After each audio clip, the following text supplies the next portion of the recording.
Aujourd'hui, nous sommes le 9 novembre 1938.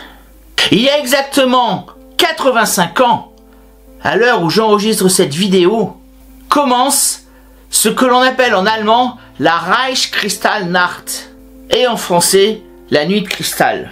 Pour ceux qui me suivent, ces mots vont signifier quelque chose. Le début des persécutions des Juifs, le début de la Shoah, c'est-à-dire l'extermination de la population juive dans les pays d'Europe durant la Seconde Guerre mondiale. Et pour les autres, je vous laisse découvrir l'ignominie et l'horreur de cette nuit. C'est après ça.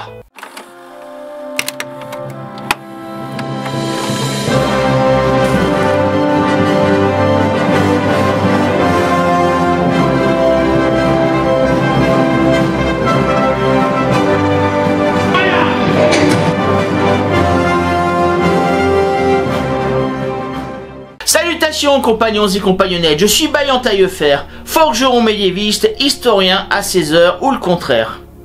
Si vous n'êtes pas encore abonné, c'est le moment de le faire. Sachez que j'ai besoin de vous pour faire avancer la chaîne. Nous faisons un travail d'équipe. Je vous apporte du contenu et vous me suivez, je vous en remercie.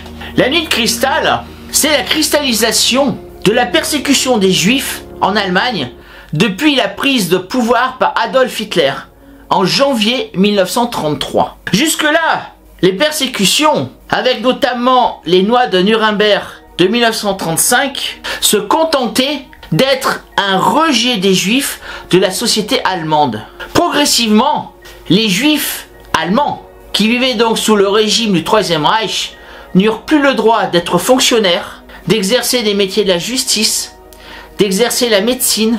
On a commencé par y boycotter leur commerce. On a incité les citoyens allemands, dits ariens, à ne pas avoir de relations commerciales avec les Juifs. Et la nuit de cristal, c'est donc l'aboutissement de cette politique du Troisième Reich qui était déjà largement illustrée dans le livre d'Adolf Hitler, Mein Kampf, qu'il a écrit donc en 1923 lorsqu'il était en prison, après le putsch raté de la taverne de Munich. Ce qui m'intéresse, dans un premier temps, c'est de comprendre pourquoi les Allemands ont pu en arriver là. Quels sont les moteurs psychologiques, sociologiques qui font que les Allemands du Troisième Reich ont d'abord rejeté les Juifs de la communauté allemande, puis les ont agressés physiquement et ont détruit leurs biens et leur vie, et les ont internés dans des camps de concentration lors de cette funeste nuit de la nuit de cristal, pour arriver enfin à la conférence de Wannsee de janvier 1942, où Reinhard Heydrich a officialisé la solution finale, c'est-à-dire l'extermination des Juifs dans des camps d'extermination que les Allemands allaient construire dans la Pologne occupée. Alors, comment en est-on arrivé de la désignation des Juifs comme bouc émissaire et enfin l'extermination pure et simple? C'est ce que je vais essayer de vous expliquer aujourd'hui. Mais pour cela, il nous faut d'abord remonter au 19e siècle, avec un homme qui s'appelle Houston Stewart Chamberlain. Il est né en 1855 dans une famille bourgeoise très privilégiée de l'Angleterre pour mourir en 1927 en Allemagne, à Bayreuth, en ayant épousé la fille du compositeur Wagner. Alors qui est cet homme? Qui est ce Chamberlain? Il a écrit un livre, La Genèse du 19e siècle, qui fera référence et qui servira un peu de Bible pour les théories racistes des nazis du Troisième Reich. Il va alimenter les thèses de ce que l'on appelle en Allemagne, à partir de la fin du 19e siècle, le mouvement Völkisch. Alors c'est quoi le mouvement Völkisch? C'est très simple. C'est le mouvement des conservateurs, identitaires, nationalistes, absolutistes et racistes de l'Allemagne. D'abord l'Allemagne du Second Reich, puisque à la fin du 19e siècle, depuis 1871 jusqu'à 1918, nous sommes sous le régime du Kaiser. D'abord Guillaume Ier, puis Guillaume II, qui provoquera la Première Guerre mondiale. Alors, qu'a dit Chamberlain? À ne pas confondre évidemment avec Neville Chamberlain, le ministre des Affaires étrangères d'Angleterre qui a signé les accords de Munich en 1938. Donc ce Houston Stewart Chamberlain a reçu une très bonne éducation universitaire en Angleterre. Et lors d'un voyage à Bayreuth, qui est la capitale des festivals et des opéras en Allemagne, exactement en 1882, il a le déclic en allant voir un opéra de Wagner. Wagner, vous le savez, c'est ce célèbre compositeur qui a écrit entre autres La Chevauchée des Valkyries. Chevauchée des Valkyries qui constitue d'ailleurs l'un des génériques de ma chaîne pour les vidéos sur le Moyen-Âge. Stewart Chamberlain, qui a donc un peu moins d'une trentaine d'années, va avoir l'illumination en regardant les sagas nordiques et scandinaves de Wagner.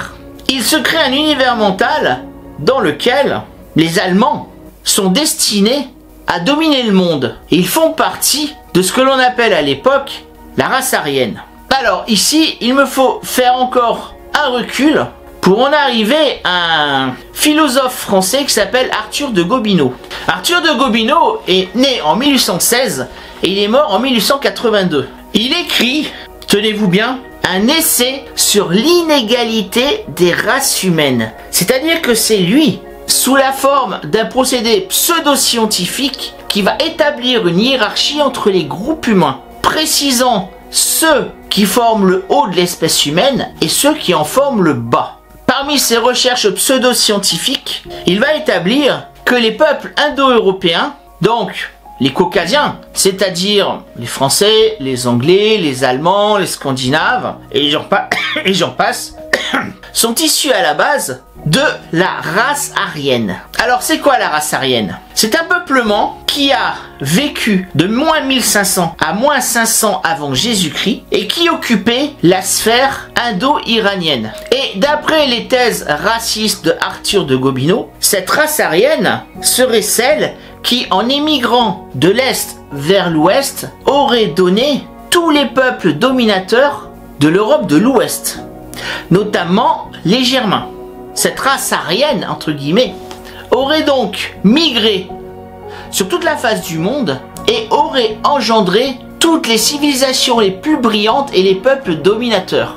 Autrement dit, la civilisation grecque, l'Empire romain, les royaumes scandinaves, les descendants qui ont peuplé le Saint-Empire romain germanique, les Mérovingiens puis les Carolingiens, et que par la suite, cette race aryenne aurait été métissée avec des peuples beaucoup moins intéressants du point de vue des tests racistes de Gobineau. Et donc, la grandeur de la race aryenne aurait été dégradée, contaminée par leur métissage avec les populations locales qu'ils avaient dominées. Alors évidemment, il est inutile de dire que ces thèses sont complètement farfelues d'un point de vue strictement scientifique. Certes, il y a bien existé un peuplement aryen qui a donné les peuples de l'Iran, d'une partie de l'Irak, de l'Inde, mais cette idée de race aryenne est complètement fantasmée. En définitive, ces Aryens auraient accompagné le mouvement de la civilisation de l'Est vers l'Ouest avec la métallurgie, avec par exemple d'abord la métallurgie du bronze, ensuite celle du fer, avec la civilisation de Hallstatt, moins 1000 avant Jésus-Christ, la civilisation de l'Athènes, moins 500 avant Jésus-Christ. Donc elle a donné, au point de vue scientifique, en partie, évidemment, des peuples tels que les Scythes, les Parthes, les Celtes, et des peuples apparentés tels que les Grecs, les populations de la péninsule italique, et j'en passe. Alors voilà le substrat, la base du racisme dit scientifique. C'est Arthur de Gobineau, dont les thèses vont être reprises par Houston Stewart Chamberlain. Alors Chamberlain reprend cette hiérarchisation des groupes humains et place donc le fondement de la race aryenne non plus vraiment du côté de l'Inde et de l'Iran, mais plutôt dans le nord de l'Allemagne et le sud de la Scandinavie. Et justement, c'est ce que le mouvement Völkisch, qui va donner la filiation au parti nazi, avec à sa tête Adolf Hitler. Et Adolf Hitler reprendra toutes ces thèses, de même que les grands pontes du Troisième Reich, tels que Reinhard Heydrich, pour qui Chamberlain est quasiment un dieu vivant, Heinrich Himmler, Rudolf Hess, Hermann Göring, Martin Bormann, et j'en passe et des pires. Alors, dans la théorie de Chamberlain, il était normal que l'Allemagne se ressaisisse et que donc les descendants de la race aryenne du nord de l'Allemagne deviennent les maîtres de l'Europe. C'est exactement ce que Adolf Hitler raconte dans son livre Mein Kampf. Ceux qui auraient pu lire Mein Kampf dans les années 30 auraient compris quels étaient les desseins d'Hitler et du national-socialisme et du Troisième Reich. Parce que dans Mein Kampf, Hitler décrit exactement ce qu'il va faire par rapport aux populations juives, par rapport aux populations slaves et par rapport à sa politique de conquête des territoires de l'Europe de l'Est et de la Russie. Quoi qu'il en soit, le peuple allemand, le peuple aryen, est donc destiné à dominer le monde. Et pour cela, tous les moyens sont bons, en particulier la violence. On va donc chercher un bouc émissaire pour expliquer la défaite de la Première Guerre mondiale, la dissolution du Deuxième Reich, du Kaiser Guillaume II, la crise économique des années 1922-1923, la crise économique de 29, l'humiliation ressentie par les Allemands et par l'armée allemande des conditions du traité de Versailles, que les nazis appelleront le diktat de Versailles. Pour expliquer tout cela, puisque ce peuple allemand fantasmé, issu de la race aryenne, étant normalement dominateur et supérieur aux autres, il faut expliquer pourquoi la défaite et pourquoi cette humiliation. Alors, comme souvent dans l'histoire humaine, on va chercher un bouc émissaire. Et ce bouc émissaire, évidemment, ce sera le juif. Dans la prochaine vidéo, je vais vous expliquer donc le cheminement intellectuel et psychologique des Allemands et des nazis pour la montée en puissance des persécutions des juifs allemands. Alors j'espère que cette vidéo vous aura plu. Le sujet est ardu, il est triste, mais souvenez-vous comme moi de tous ces pauvres gens qui ont été massacrés, humiliés, agressés physiquement, dont les maisons ont été brûlées, dont les synagogues ont été détruites, et ça a eu lieu il y a exactement 85 ans, au moment où je filme cette vidéo. Alors comme d'habitude, n'oubliez pas de vous abonner, liker, partager, poser des commentaires, n'hésitez pas si vous êtes d'accord avec moi ou pas, portez-vous bien, et je vous dis à bientôt pour la seconde partie de cette vidéo d'ici quelques jours. Et je pense que, vu la richesse du sujet, elle se fera en 3 parties. Et comme vous le savez, l'histoire, c'est toi qui l'as fait.